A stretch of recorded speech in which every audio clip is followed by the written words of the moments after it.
Crafting a Powerful Change Narrative, your step-by-step guide to leading transformation. Most leaders think they can change an entire company by sending a single long email or showing a deck of 50 PowerPoint slides full of bar charts. But here is the truth they won't tell you. Data doesn't move people, stories do. If your team doesn't understand the story of why things are changing, they will make up their own story. And usually, that story involves a lot of fear, rumors, and resistance. In this video, we are going to fix that. We are looking at how to build a change narrative that actually works. We aren't just talking about a mission statement that sits on a wall and gathers dust. We are talking about a living, breathing story that makes your team want to follow you into the unknown. We have a lot to cover today. First, we will talk about why a narrative is your most important tool as a leader. Then, we will walk through a 6-step framework: identifying your audience, defining the big why, painting a picture of success, mapping out the actual journey, handling the tough questions that keep people up at night, and finally, putting it all together into a story people actually remember. By the end of this, you won't just be managing a project, you will be leading a movement. Why a change narrative is your secret weapon. Think about the last time someone told you that you had to change the way you work. Maybe they changed the software you use, or maybe they moved your desk or changed your boss. If they just gave you a manual and told you to get to work, you probably felt like a gear in a machine. You might have even felt a bit annoyed. That is because humans are wired for stories, not just instructions. When we don't have a story, our brains go into threat mode. We start wondering if we're going to lose our jobs, or if our work is going to get harder. A change narrative acts like a roadmap. Imagine you are in the middle of a thick forest. It is dark, it is raining, and you are tired.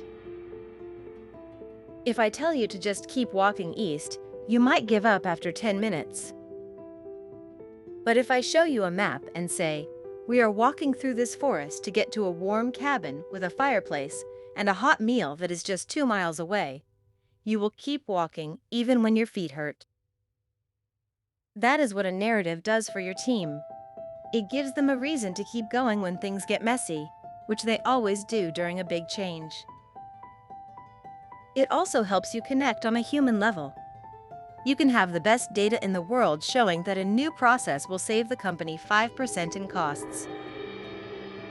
But 5% on a spreadsheet doesn't make someone feel inspired.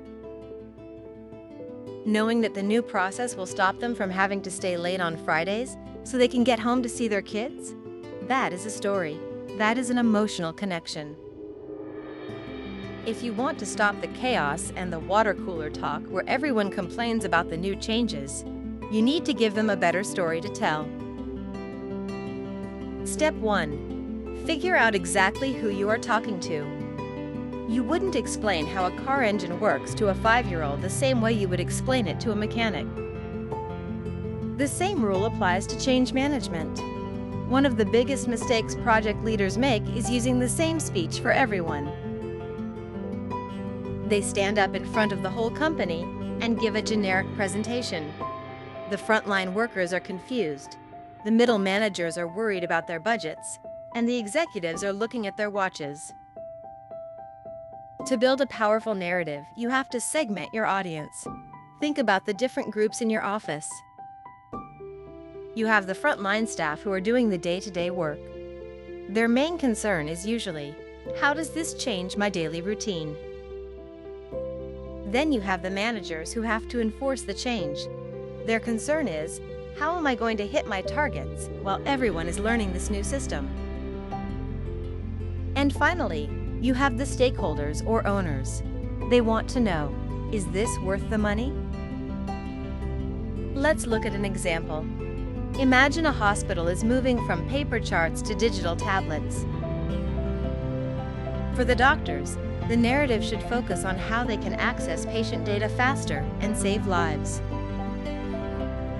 For the nurses, it should focus on reducing the amount of boring paperwork they have to do at the end of a long shift. For the IT team, it's about security and modernizing the system. If you try to give the saving lives speech to the IT guy who just wants to know if the servers will crash, he won't feel heard. You have to tailor the message. Ask yourself, what keeps this specific group of people up at night? What are they afraid of? What do they value most? When you answer those questions, they will start to listen. Step 2. Define the big why behind the change. Now that you know who you are talking to, you need to tell them why this is happening. And because the boss said so is not a good enough answer, you need to find the core motivation. Is the company in trouble? Is there a big new opportunity that you don't want to miss? Are you trying to be more innovative so you don't get left behind by competitors? There are usually two types of why. There is the burning platform, which means if we don't change, we are going to sink. This is about survival. Then there is the bright future, which means if we change, we can reach a whole new level of success.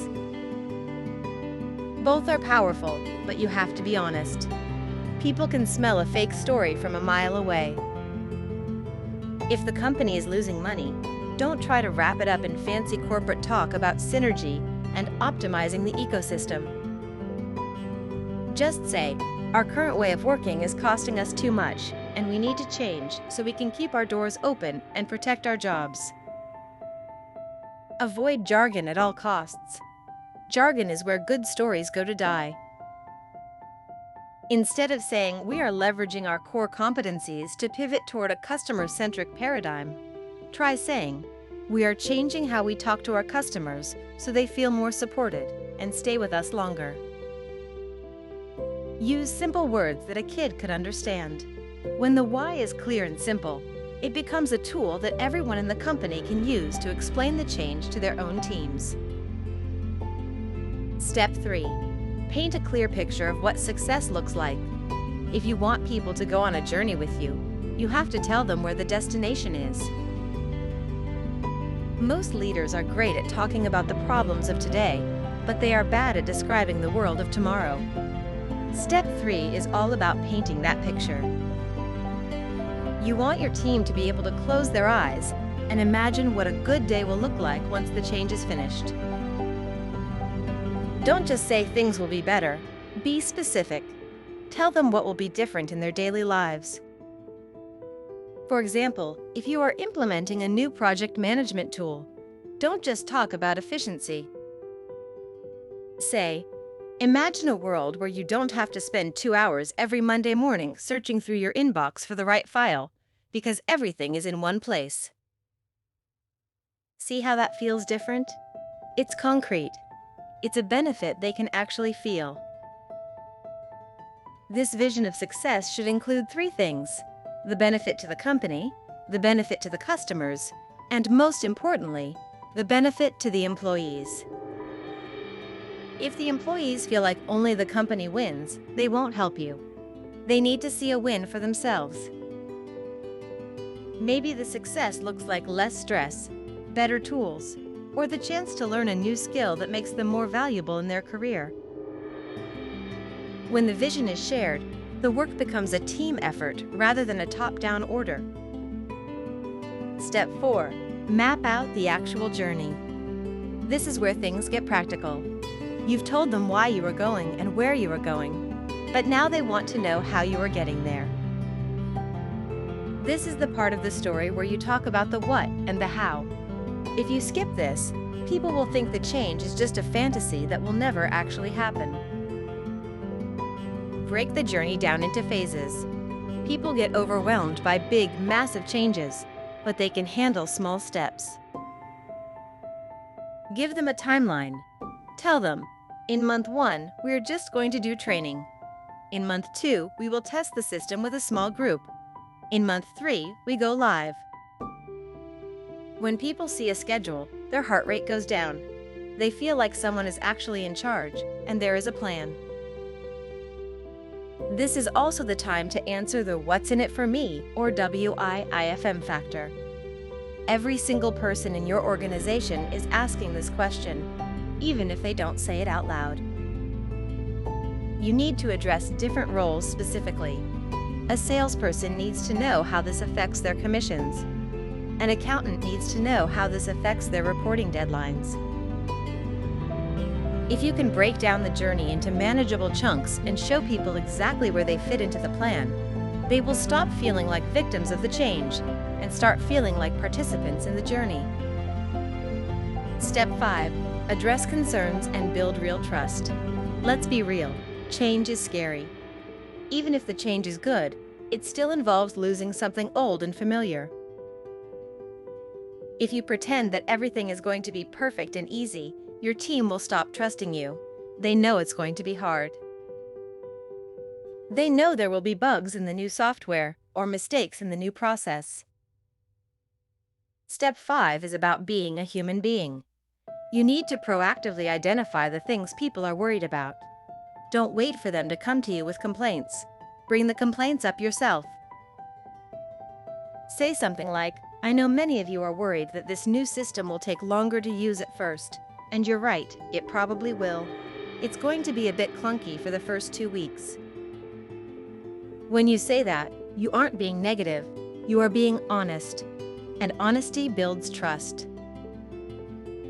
Talk about the support systems you have in place. Tell them about the help desk, the training sessions, or the office hours where they can ask questions. Use empathy as a tool. Acknowledge the valley of despair. This is the period after a change starts where productivity usually drops, and everyone feels frustrated before things get better. If you warn them about the valley of despair before they get there, they won't panic when it happens. They will say, "Oh yeah, the boss told us this part would suck. We just have to keep going to get to the other side." Step 6. Craft your compelling story. Now it's time to take all those pieces and put them into a structure. A great change narrative follows a classic story arc: the beginning, the middle, and the end. The beginning is the status quo. You describe where you are now and why you can't stay here. You talk about the challenges and the why we discussed earlier.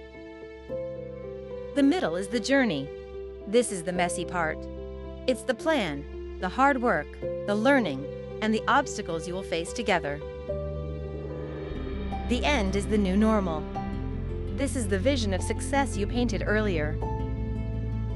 To make this story stick, use analogies. Analogies are like mental shortcuts.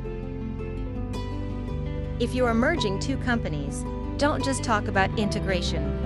Call it a marriage where two different families have to learn how to live in one house. People understand that. It makes the abstract feel real. Use emotional language too. Instead of saying we want to increase output, say we want to be the team that everyone else in the industry looks up to. Use real-life examples or anecdotes of how this change has worked in other places, or how it has already helped a small pilot group in your own company.